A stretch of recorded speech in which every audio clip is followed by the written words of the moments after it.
All right, so the topic I'm going to cover today is legal reference. Before we dive into that, if you have questions as we're going along, please jump in. I'm going to cover quite a bit of information very quickly, and I'm always happy to answer questions about all of this. My name is Sarah Larson. I am the outreach librarian at the Minnesota State Law Library.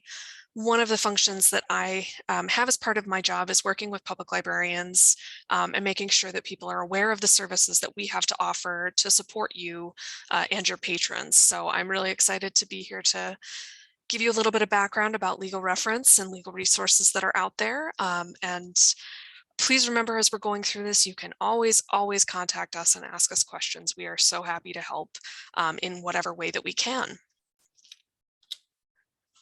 Oh, gotta get in the right window here. There we go. So today we'll just cover a few different topics. We'll cover a little bit of information about the State Law Library. We'll also look at the dreaded concept of legal advice versus legal information. And then we'll talk about some of the free legal websites that are out there that you should know and be able to refer patrons to. And potentially, if you're a nerd like us law librarians, you'll come to love these websites and everything they're able to do.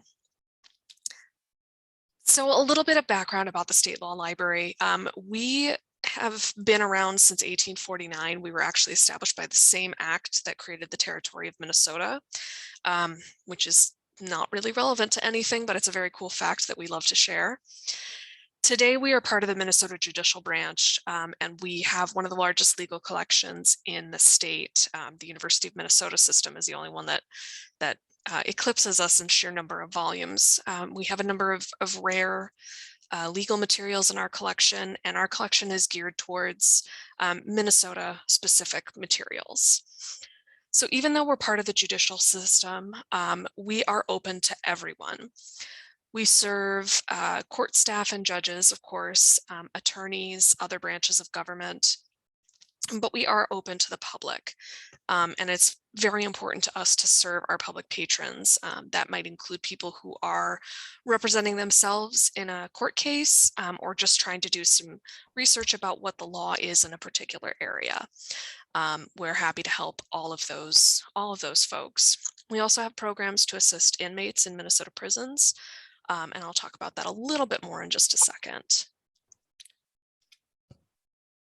So we can help you in a number of different ways. I've got our reference information here on the screen, and I can share these slides after the presentation as well, so you have all of this. You are welcome to call or email us, or if anybody happens to be in St. Paul, we are located right near the state capitol. Feel free to stop in and say hi. Our hours are Monday through Friday, 8 a.m. to 4:30 p.m. And you can contact us at any time during those hours or outside of them, and we'll get back to you later. We have a variety of materials on our website that are meant primarily for people who are representing themselves. So we've tried to compile materials that are going to be useful to people who don't have a background in the law and maybe don't quite understand the legal system or court procedure. We want to make sure to help those people as much as possible. So you are welcome to contact us on behalf of your patrons. If somebody comes in with a legal question and you're working with them, you can contact us. You can also refer your patrons to contact us. Either way is fine. We're happy to help. You can also reach out to us for interlibrary loan services. We do have a law library service to prisoners program. So for Minnesota inmates who are on paper with the Department of Corrections, they have a special service where they can write requests to a team of 3 librarians that help send them materials to the prisons so they're able to access that. So if you do have patrons who are coming in trying to help family members or friends that are in prison currently, let them know about this program, and we can provide you additional information about it if you would like as well. The other special program that we have is our county law library program. We provide guidance to county law libraries around the state about creating collections.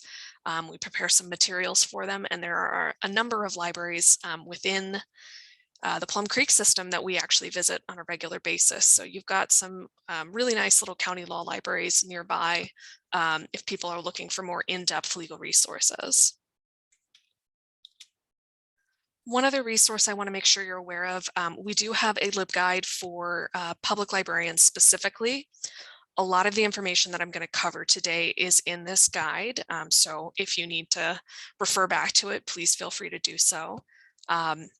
We've got information about legal information versus advice, how to find resources, some of our favorite resources, and then we also have information about print collections, because a number of public library systems do have some legal materials in their collections.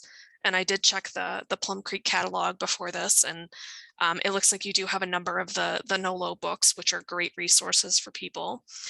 So if you ever have questions about any of that, please feel free to contact us, and we're happy to give you some guidance on what to keep and what to get if you want.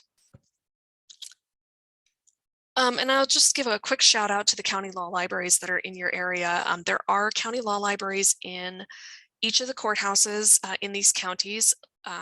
Lincoln and Lyon County have a joint library. So for both of those counties, their county law library is located in Marshall.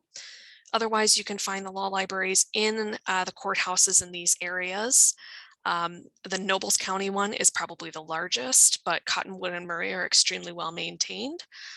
So if you happen to be in those areas with in-depth research questions, take advantage of those resources. They're really wonderful to have.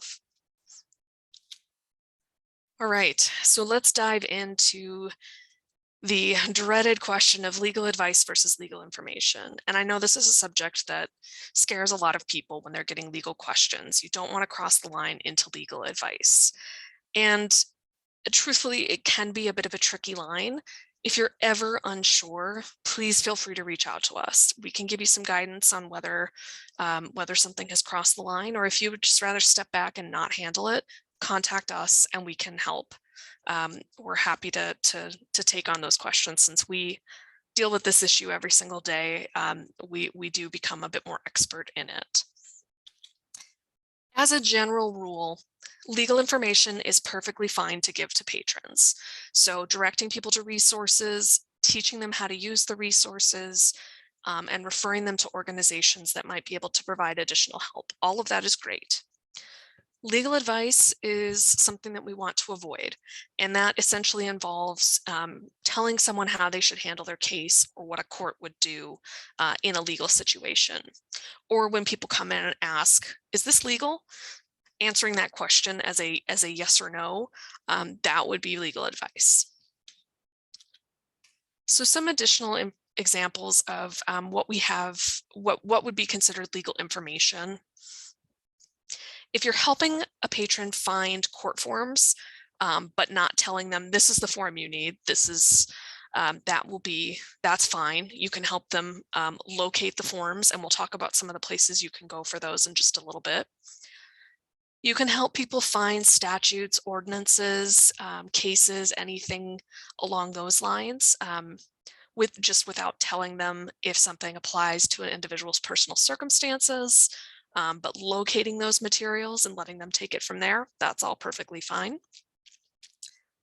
And then anytime you want to refer patrons to an organization that might be able to provide additional assistance, that is totally within the realm of legal information, and that's perfectly fine to offer that information. And in fact, it's usually one of the best moves. Letting somebody know that they need to talk to a lawyer is always legal information, always fine to say. And in most cases, it really is going to be the best source of information for somebody. And we'll talk about a few places to look for referrals in just a little bit as well. So some examples of legal advice that we want to avoid: advising a person about the legal options they should pursue. So anytime you find yourself saying, well, you should do this, that's probably a red flag.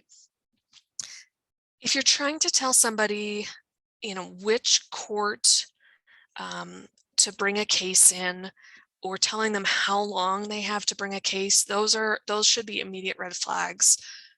That can be really complicated, and typically we want to have an attorney do that, because the consequences can be pretty significant if somebody misses a deadline to file. So we want to stay away from those sorts of things.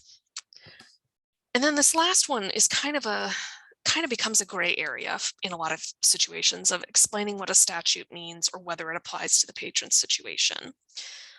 In practice in our library, we will occasionally define legal terms because statutes and ordinances a lot of the time are written in complicated legalese that makes absolutely no sense. So for us, if a patron asks what a word means within a statute, we might help them define that. But applying it to the patron's situation and saying, well, this is what this means in your context, that would be legal advice and we want to stay away from it. One of the phrases that we use, because it's our instinct as librarians, we want to help people. We want to give as much assistance as we possibly can. And so one of the phrases that we like to use is, as a librarian, what I can do is direct you to resources that can help answer your question. You're still going to get patrons potentially who are frustrated without being able to get a straight answer, but really this sums up what we can do. We can help them find the resources and then they can make the judgment call themselves. So before we jump into the rest of the resources, I just want to pause here for a minute and see if there are any questions. I know this can be a complicated area that many people often struggle with. So if you have any questions, please let me know. Okay, it doesn't sound like it. If you think of something else, feel free to interrupt. I am happy to take questions as we're going through. So now we'll talk about some of the legal resources, the free websites that we rely on heavily in our day-to-day when we're trying to provide resources to our patrons. And of course, we have to start with a shameless self-promotion plug for the State Law Library website. But in all seriousness, we have compiled a lot of resources. I and my colleagues have done a tremendous amount of work trying to make things accessible and easy to locate for our patrons. And so we want to make sure that you're aware of the resources that we've created, and hopefully they'll be useful to you and your patrons. So there's a handful of things I'll point out on our website. The first and most important thing, as I keep saying, contact us. If you're ever not sure about anything, just contact us and we will be happy to help. Directly from our homepage, and actually from any page on our website, you will have the option to click on the Ask a Librarian, which will bring up an email form, or you can click on Chat with a Librarian. If one of us is online, you can start a chat. If not, it will automatically create an email ticket for you. So always, always, always feel free to reach out to us. The next part of our website that I want to emphasize is our legal topics pages. These are a series of research guides that we've compiled on a variety of different topics. I think at this point we have over 300 of these, so they do cover a wide variety of topics.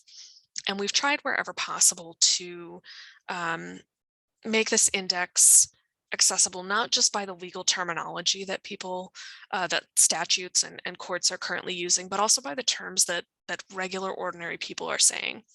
So a good example of this is most people think of alimony when an ex-spouse pays some money to help maintain the person's standard of living. Under the law, that's called spousal maintenance now, but not everybody knows that term. So whenever possible, we've tried to make this index accessible along those lines. When you click on one of these legal topics terms, you'll be brought to our LibGuides. We've got about 65 of these LibGuides right now. Some of the help topics are still web pages. We're in the process of migrating everything over.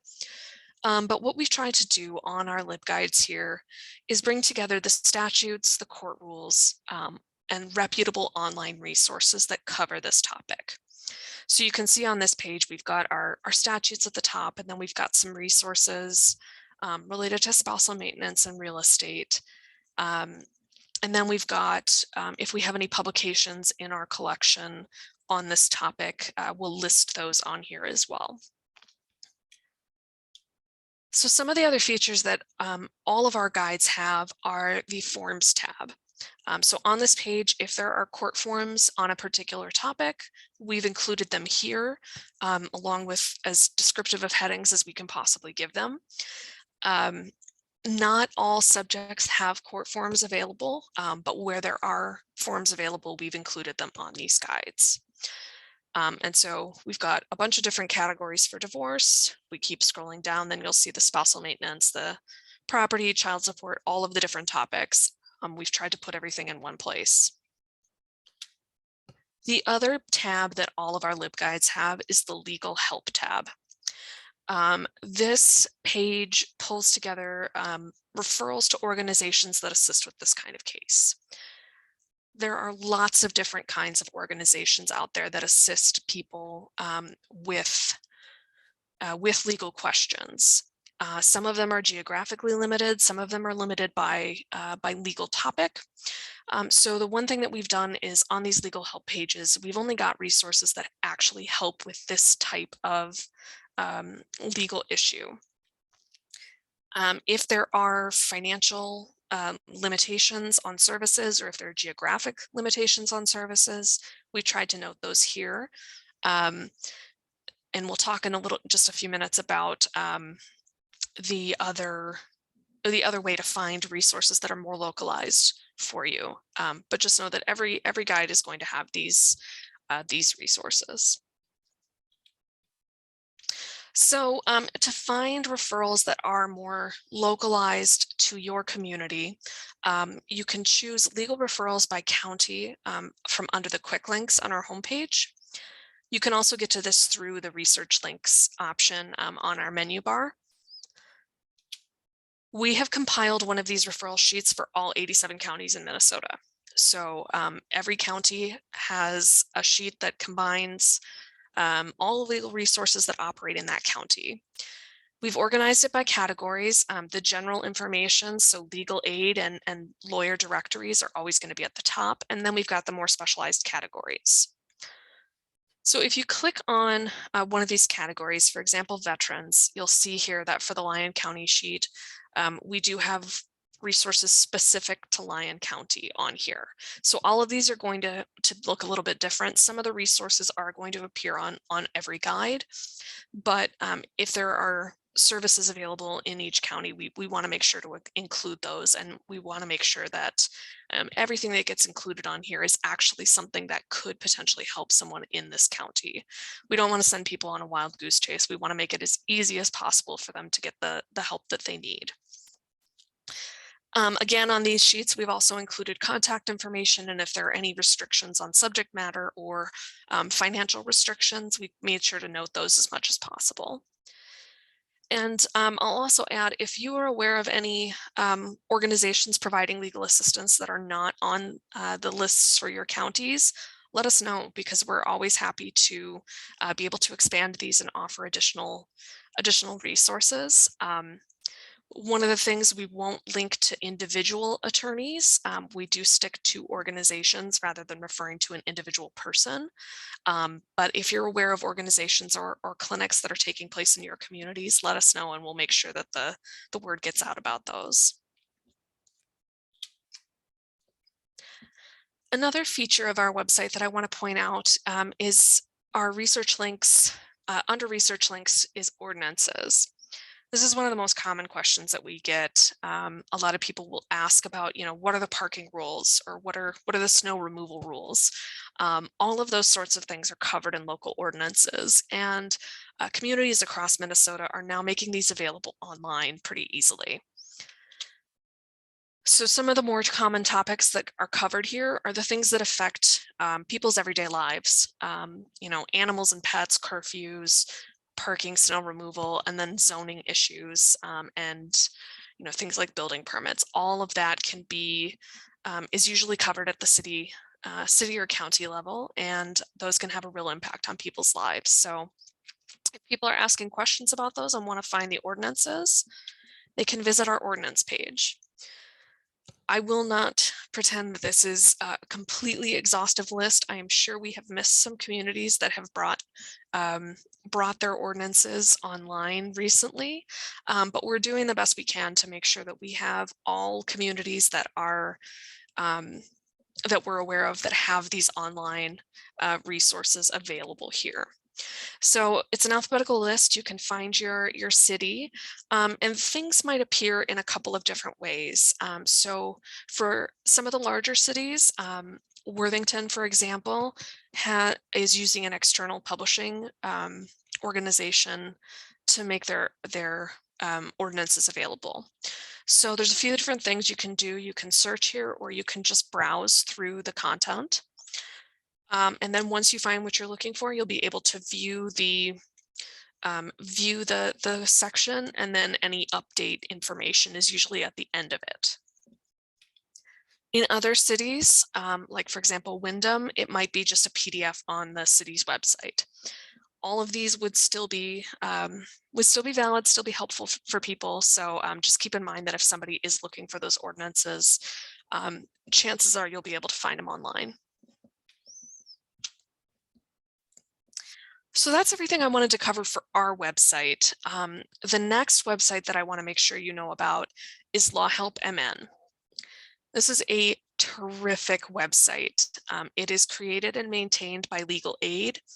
And so a lot of the issues that are covered on this are the bread and butter issues that people are dealing with on an everyday basis, things related to their families, to their housing, to their employment. All of that is going to be covered in here. Everything is included in language that's very easy to understand. They've tried to cap things at an 8th grade reading level. So it should be accessible to a large number of people. So we'll look at some of the best features of this website. The first place to look is the self-help library. The self-help library contains fact sheets on all of the different topics that we've kind of been covering. You can see the larger categories here, so you can select something, for example, family. And then there are subcategories where things are broken down a little bit further. So for this example, I'm going to use the delegation of parental authority. When you click into that, you'll be brought to a list of resources. Fact sheets that are created by Legal Aid are going to be at the top. Below that, there will be additional resources, including some of these booklets that are written by Legal Aid. They're kind of longer resources than the fact sheets. And then if there are any forms or videos or external resources, so other websites, maybe the court's website or other resources like that, those would all be included there.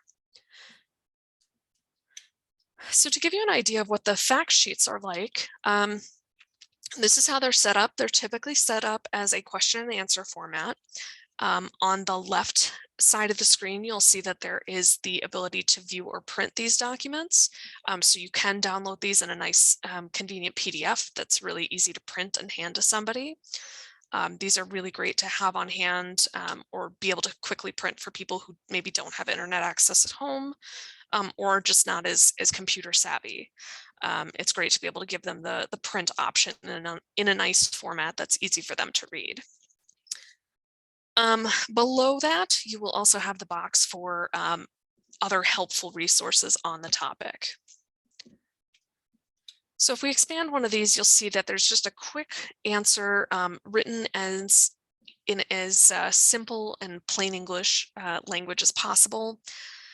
One of the things that this website does, it does not use statutory citations. So you won't find any sort of listing of Minnesota statute, whatever number says, whatever it says. They have chosen deliberately to keep the information very simple. If there is somebody who finds one of these fact sheets and wants to find information about the statutes or what have you, that's something that we can help with, but these are going to be much, much simpler in that situation. So the another feature of this website that's really great is the do-it-yourself forms. Now, there aren't a huge number of these, but the ones that exist are really, really great. So when you click into one of these forms, you do have the option to download a blank form that you can print or fill out as a PDF. But if you choose to use the do-it-yourself platform, this is an interactive interview. Think, TurboTax for taxes, but instead it will ask you questions and then create a form that fits the situation, fits the answers that you provide. So once you click on Get Started, again, there's additional information that's available here. There's a video related to how to use the system, and then information about starting as a guest. That's probably what most people are going to do. And then once you're within the form, there is some narration, and then there is a guided interview that will ask different questions and give you information about every step of the process. So even beyond filling out the forms, it will also cover what you need to do to make it valid. In this case, the form does have to be notarized to make it valid. So all of that will go through step by step in these forms. And they're just a wonderful resource to have handy. One of the other features of this website is the directory of providers and clinics. So I've mentioned our county referral sheets already. That's one of the ways that you can find providers and clinics, but this is also another searchable directory. And one of the nice things about this, you can filter by service areas, organizations. You're actually able to look up multiple counties at once. So if you have if you are dealing with multiple counties on something, you don't have to go into each of our sheets. You can search a variety of those, and you can limit by the different service type as well. Once you've completed a search, I'll show you some search results here in just a minute. The Law Help MN Guide is another way to access the similar information. So this is, again, an interactive kind of interview that can help people find either some of those fact sheets that we looked at before or information about lawyers and organizations that can help. So when you click into this, it will ask some simple questions of what kind of case you're looking for. Based on the answers to this, it will expand and ask additional detail and really pinpoint the issues that you're looking for. Once you've gone through the subject matter questions, if the person has selected that they want to find a lawyer, it will ask some basic information about the household and income. This information is not kept anywhere. It's not connected to anyone. The only reason it's asked for is so that the referrals that come up, if somebody lists that they have $100,000 a year income, they're probably not going to qualify for legal aid, so those results will not show up on the list. Conversely, if somebody has a lower income, it will list the resources that they might be eligible for based on that income. So that's really all this information is included for. Once you get your results, there's a couple of nice features of this website. Up at the right where it says send results, you actually have the option to email or to text the results to somebody. So if you're helping a patron look for resources and they've only got their smartphone, you can have them enter the phone number and it will text them these results along with information about what the resource is, how to contact them, how to apply. You also have options to filter your results based on whether someone is looking for a clinic, which would be a shorter time kind of interaction with an attorney. It's not necessarily hiring an attorney to do everything. It would just be getting some brief advice. And you can also filter to lawyer referrals that may cost the patron a little bit of money. So this is another great way to help people find resources that might be helpful to them. Another of the great features about this website is the fact that it's available in multiple languages. So when you're working with patrons who have limited English proficiency or maybe prefer to access things in a different language, you can do that here. So Spanish, Hmong, and Somali are the 3 languages besides English that this guide is available in. One note, when you do translate something into one of the other languages, so here's the Here's the Spanish page. You'll see that all of our categories and everything else on the website has been translated. That guide that we went through where it was asking the questions to um, identify resources is not available at this point in the other languages. However, you can see kind of up at the top right that there is still the searchable directory. It just doesn't have that interactive feature at this point. But this is still really helpful for patrons who feel comfortable accessing materials in other languages. Finally, the other thing that I'll point out, and this is probably very small and difficult to read on your screen, so I apologize for that, but across the top of the website currently, there is information about finding a legal kiosk. Some of you may already be familiar with these. They're in a variety of places around the state, including a lot of community centers and in many cases public libraries, so you may have already interacted with these. If you haven't, the legal kiosks are terminals that are set up with legal information resources, and for some of them they're set up with a confidential way to contact legal aid attorneys or to attend court hearings. So if you have a patron who has to attend a virtual court hearing, even though we're beginning to emerge from the pandemic, virtual court hearings are here to stay. So if somebody is handling a Zoom hearing, but they don't really have a reliable internet connection at home, or they've only got access on their phone, you can use this directory of the kiosks to help somebody find one close to their home that they can use to attend that court hearing without having to try and juggle things on a phone or an unreliable internet connection. So this is just something that I want to keep that in mind. You may have already had people coming into your libraries to attend court hearings, and these kiosks are set up to have a little bit more confidentiality than just at a computer within the library. So it's a good resource to be aware of.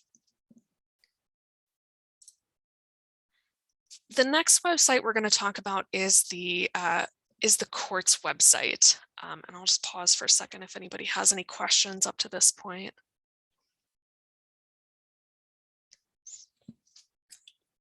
Okay. So the Minnesota Judicial Branch website is a really wonderful resource to have access to. This is the official website for Minnesota state courts, so that includes our district courts and our appellate courts. The district court is also known as the trial court, and that is the level of court that most people are going to be familiar with. So anytime somebody is charged with a crime, if they're dealing with a child custody issue, if they're being evicted, they're looking to get a guardianship established for somebody, all of those things are handled at the district court level. And for most people, that's going to be the level that they encounter our court system. I'm not going to spend too much time on the appellate resources. If you do have somebody that comes in and says that they need help with an appeal, you can refer them to us at the State Law Library. That's something we assist with a lot, and we'd be happy to help them find resources. So as far as the district courts, there are 87 of them, or there's a district court in every single county, all 87 counties of Minnesota. It's not strictly true that there are 87 courthouses, because actually some counties have multiple courthouses. But there is one of these courts in every single county, usually located in the county seat. And that is where you'll often find the county law libraries, and where people would go for in-person hearings or for to contact court administration for filing documents and things like that. But their website also has a lot of information on it that's very, very helpful. So the first thing I'm going to point out is the Get Forms option. Court forms are one of the top questions that we get. People are always looking for a form that covers their situation, that's easy to fill out and file with the court to accomplish what they need. And the judicial branch, I will say, has done a really great job of providing these forms on a variety of topics, and they've been adding more and more of them as time has gone on. So there are actually forms for a lot of different subjects at this point. So when you click on the court forms option, you'll see that things are broken down into different categories here. Um, the categories are fairly broad. And then when you click into one of the categories, in this case, domestic abuse, you will see a much longer list of forms and some other categories. So one of the things to note with these forms, whenever you see a packet under the form number, that's usually a good indication that you should start there if it's related to what someone is looking for. So if someone comes in and says, I need to get an order for protection, you could choose this packet for filing an order for protection. The advantage of clicking on the packet as opposed to the individual forms is that everything a person needs to start an order for protection is in this packet. Typically, the forms packets are going to include some instructions that go through step-by-step explaining the process. There are also a number of translated forms now. That's something the judicial branch has been doing throughout COVID is taking the opportunity to review and create forms that are available in multiple languages. So sometimes, as in this case, the forms are actually available in other languages. Sometimes it's just the instructions. But either way, again, we're starting to have more resources for people who are not as proficient with English or just prefer to get their information in different languages. So the instructions are really, really crucial. And this is one of the ways that you can get around providing legal advice by saying, use this form. You can suggest that someone look at the instructions for the form and see if it looks like it's going to fit with their situation. So when we pull up these instructions, it's got information, referrals to other resources. It will tell you what all the forms are. And then usually on the front page or one of the subsequent pages, it will say, you can use this form if, and then it will have a list of options. So if somebody comes in and isn't sure of what form to use, you can kind of encourage them to look at the instructions because it often will help them figure out which form works for them.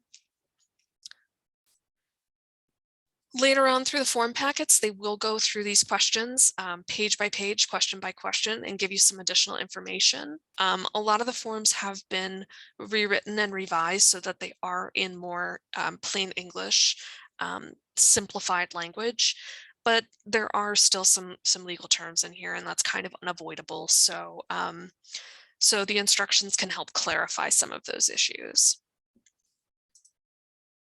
After the forms are completed, the instructions also include the next steps that someone has to take. So how to file the forms, how to get a copy to the other parties, what other forms you need, and where to take them. All of that information is in here. So really cannot stress enough how great the instructions are for these forms. And we do see people skip them quite frequently and just want to jump straight to the forms, but most of their questions can be answered in these packets. So it's a good thing to have to keep in mind. So the forms themselves are typically available in a variety of formats. It varies from form to form, but typically your options are a Word document, a static PDF, or a fillable smart form. The fillable smart forms, as the name suggests, populate based on responses to different questions. So you'll fill in your name on the form, and it will automatically populate every other place on the form that needs that information. Similarly, based on your answer to a question, if subsequent questions don't apply based on that answer, those will disappear. So you don't have to worry about whether to skip those or not. So they are handy. There are some drawbacks, and these are things that we know librarians run into when trying to help people with these. The smart forms do not work on smartphones or on Chromebooks.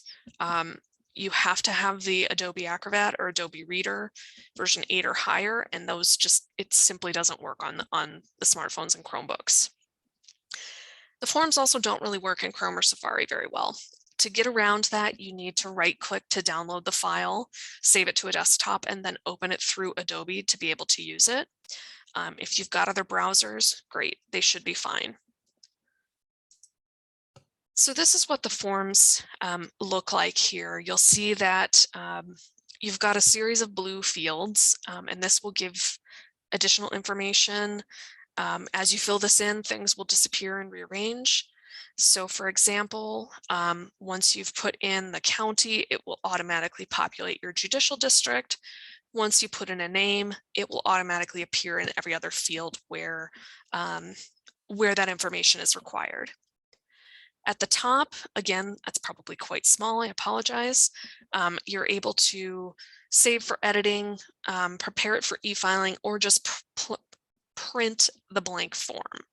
So lots of options for how to fill these out.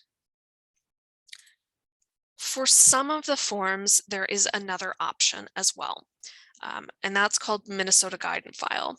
And this is similar to those DIY forms we saw in Law Help MN. Again, it's a TurboTax kind of style interview that will create court forms. So you'll see the list here is much shorter than the categories we have on the court's website. It currently covers restraining orders, conciliation court, evictions, and divorce. The reason this is so helpful in many cases, even for people who are not necessarily computer savvy, is that for certain forms, there may be multiple versions depending on the person's situation. Guide and File will decide which form that the person needs. So if somebody is filing for divorce, for example, they may have 6 or 7 packet options for that, depending on whether they have children, whether they have real estate, whether they're in agreement. This interview lumps them all into one, so they can just do one thing and it will create the form that they need based on their responses. It's also really helpful for restraining orders. In Minnesota, there are 2 types of restraining orders. There's an order for protection, which is only available when somebody has a familial relationship or a romantic relationship with somebody. And then there's also the harassment restraining order, which is a bit broader. Sometimes either one of them could be used. Sometimes you would have to use one or the other. It can be a little bit confusing. So using this interview to ask for a restraining order, the interview is going to decide for the person whether they would qualify potentially to have an order for protection or whether they would need to go down the harassment route. So it's really helpful to remember this tool is there. It's quite easy to use.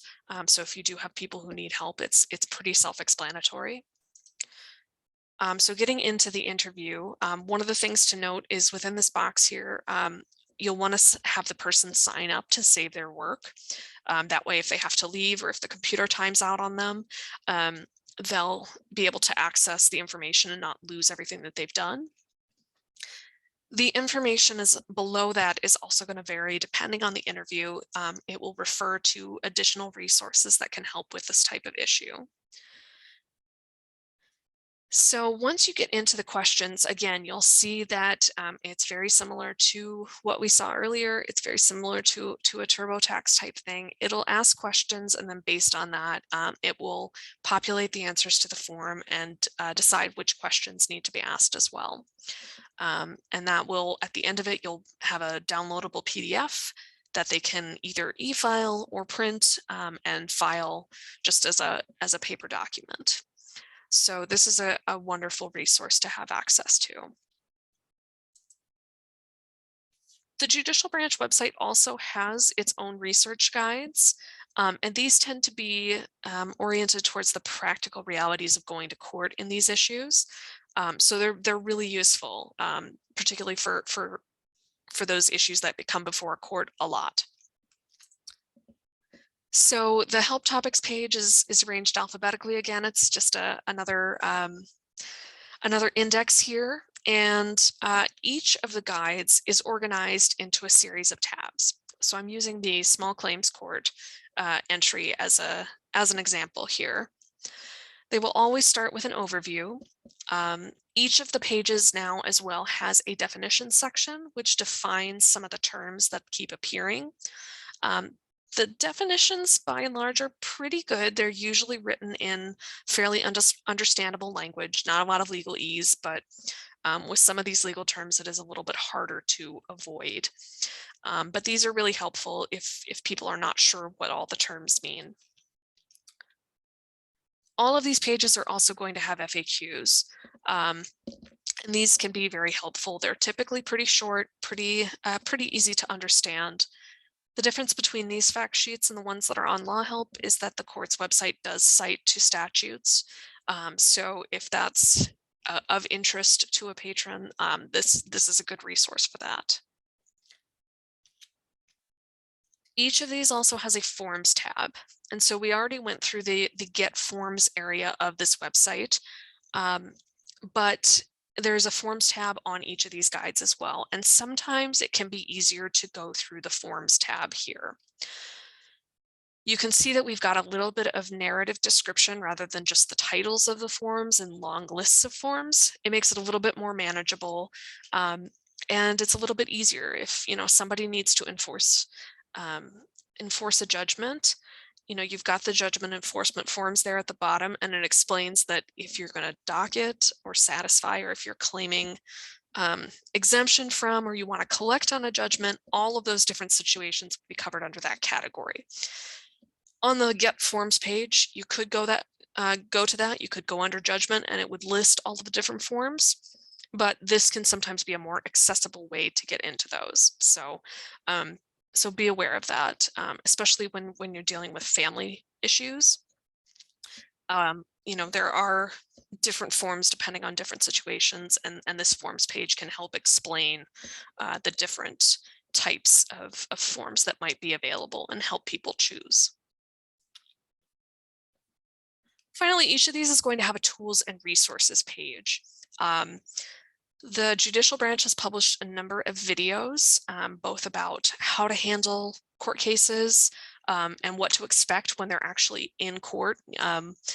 Some of the resources available will go through, what the judge is going to say, what's going to happen, how long things are going to take, kind of that nuts and bolts stuff that can make people really nervous. So it's great to have access to those. In addition to the internal resources that are created by the judicial branch, there are some external resources as well that they'll link to. A lot of these are the similar resources that we would link to on our help topics, our legal topics pages, and that Law Help MN would link to or has created. You may have noticed that at the top of each of these pages, there are these kind of orangey brown buttons, and one of them is Contact a Self-Help Center. The judicial branch operates a statewide self-help center. This is staffed by court staff who cannot give legal advice, but these are the offices that create most of the forms and the content for these websites. So particularly when people are dealing with questions about the forms or about procedures, the statewide self-help center is a really great resource for that. They do have a statewide phone number that works. There are some walk-in locations, although I don't believe any are in the district that your library system is in, so the phone would be the best bet. And people can call and get assistance on a variety of topics.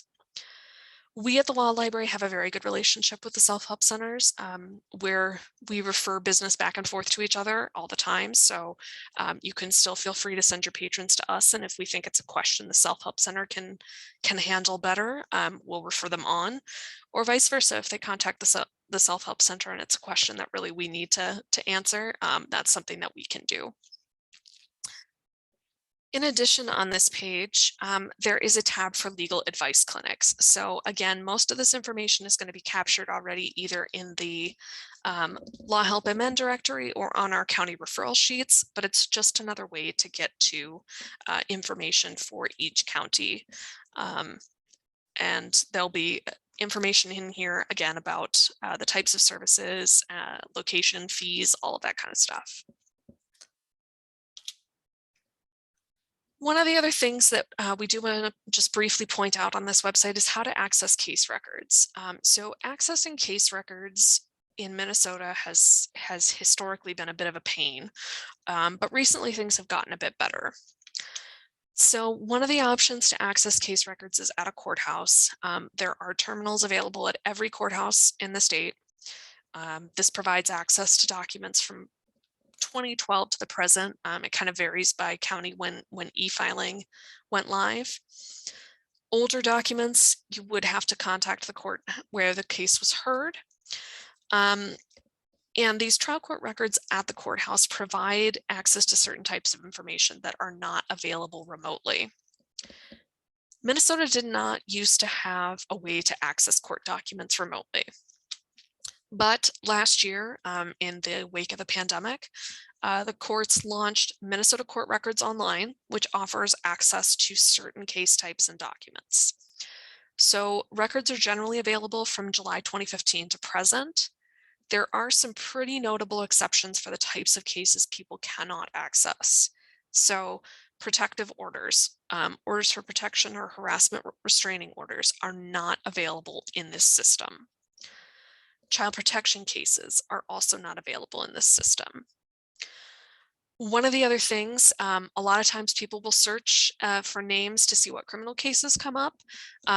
If you are searching by somebody's name and they have a pending criminal case, so they have not been convicted yet, they have not been sentenced, that case will not turn up when searched by name.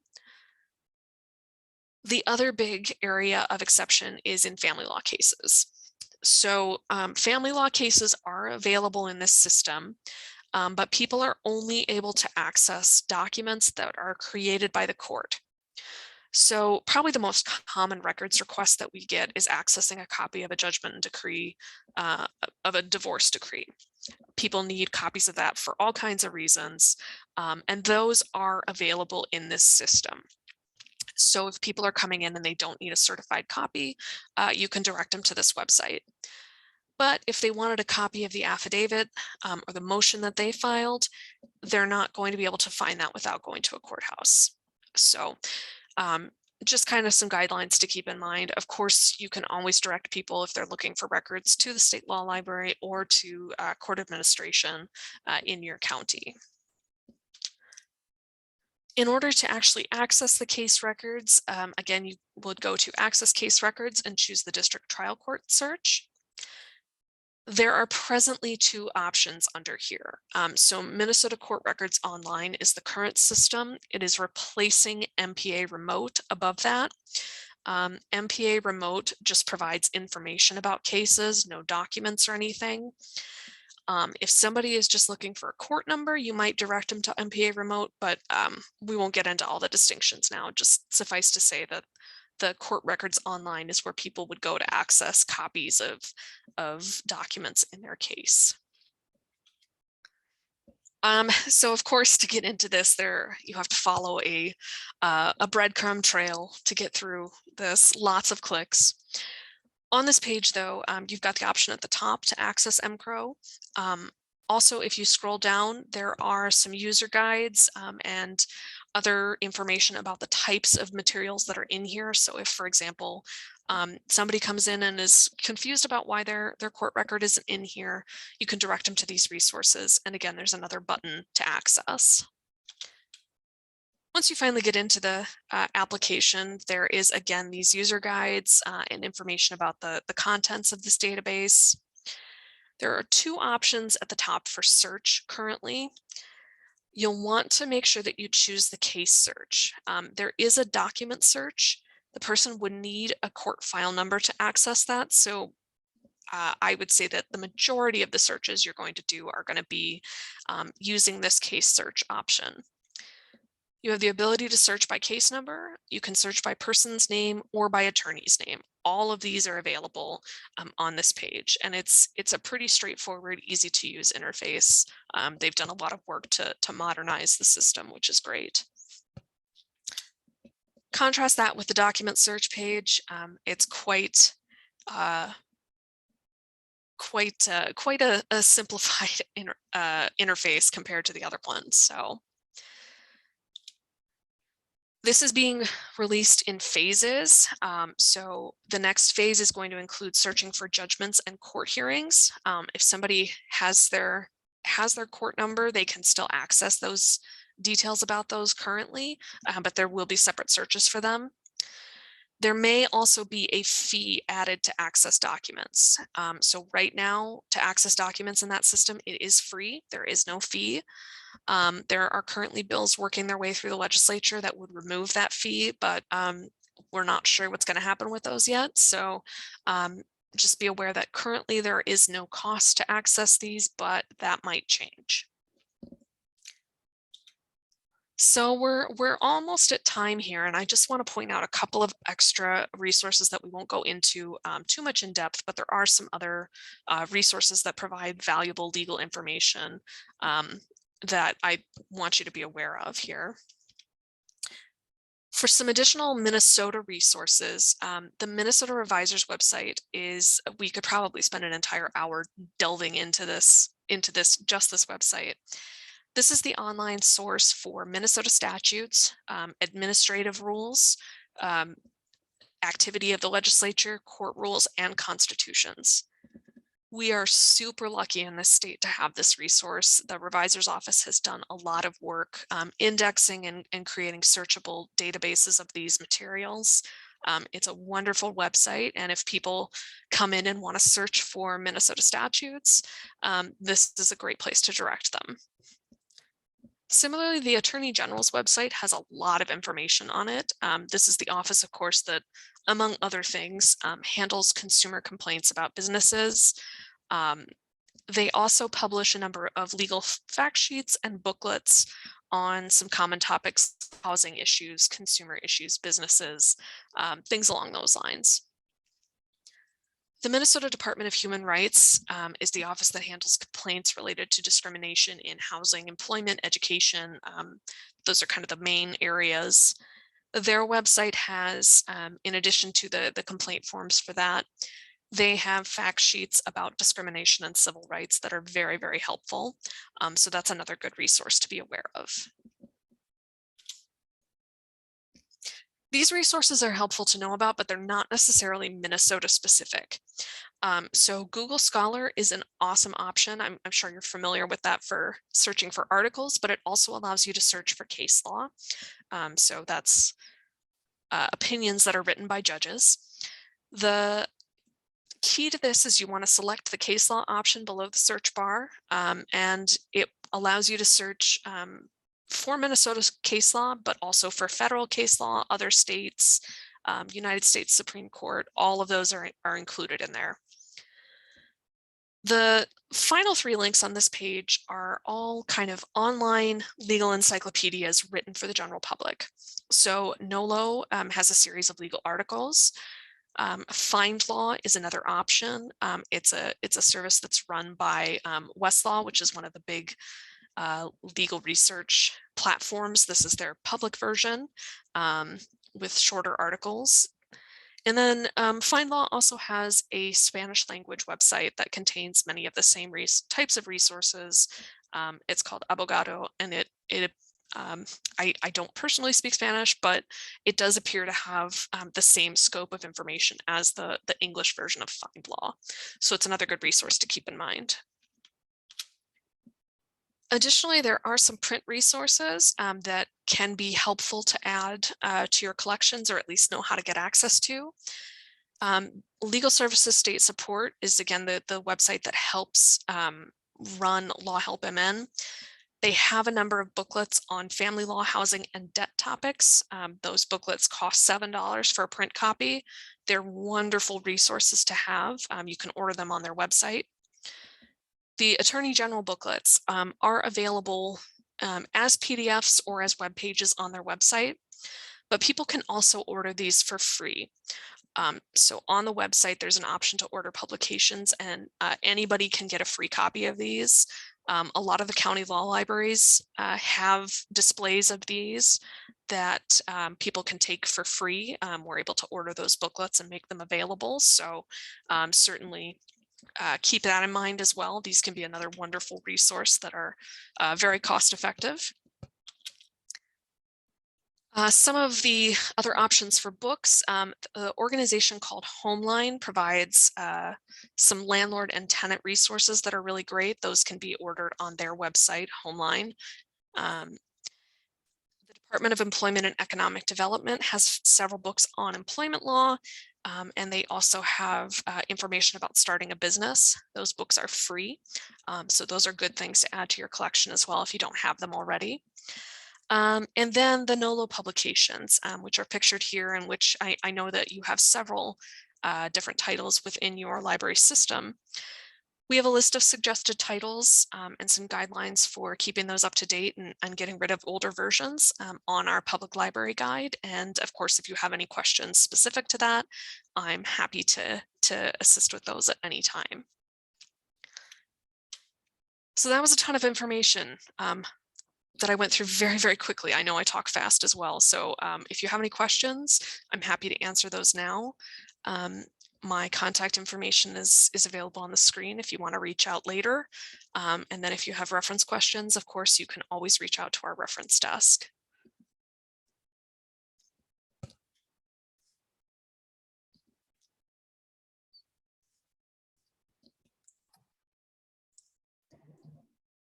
Well, I don't see any questions in the chat, but I just want to say thank you, Sarah. That was a lot of information, but I recorded it, so we will Excellent. be able to rewatch it too. Yes, and I'm happy to provide the slides so that you can have those available as well, and have the links to the websites as well. Oh, thank you. Yeah, that would be great. I can send those out with the recording. Absolutely. Happy to do that. Great. I'm going to go ahead and stop here.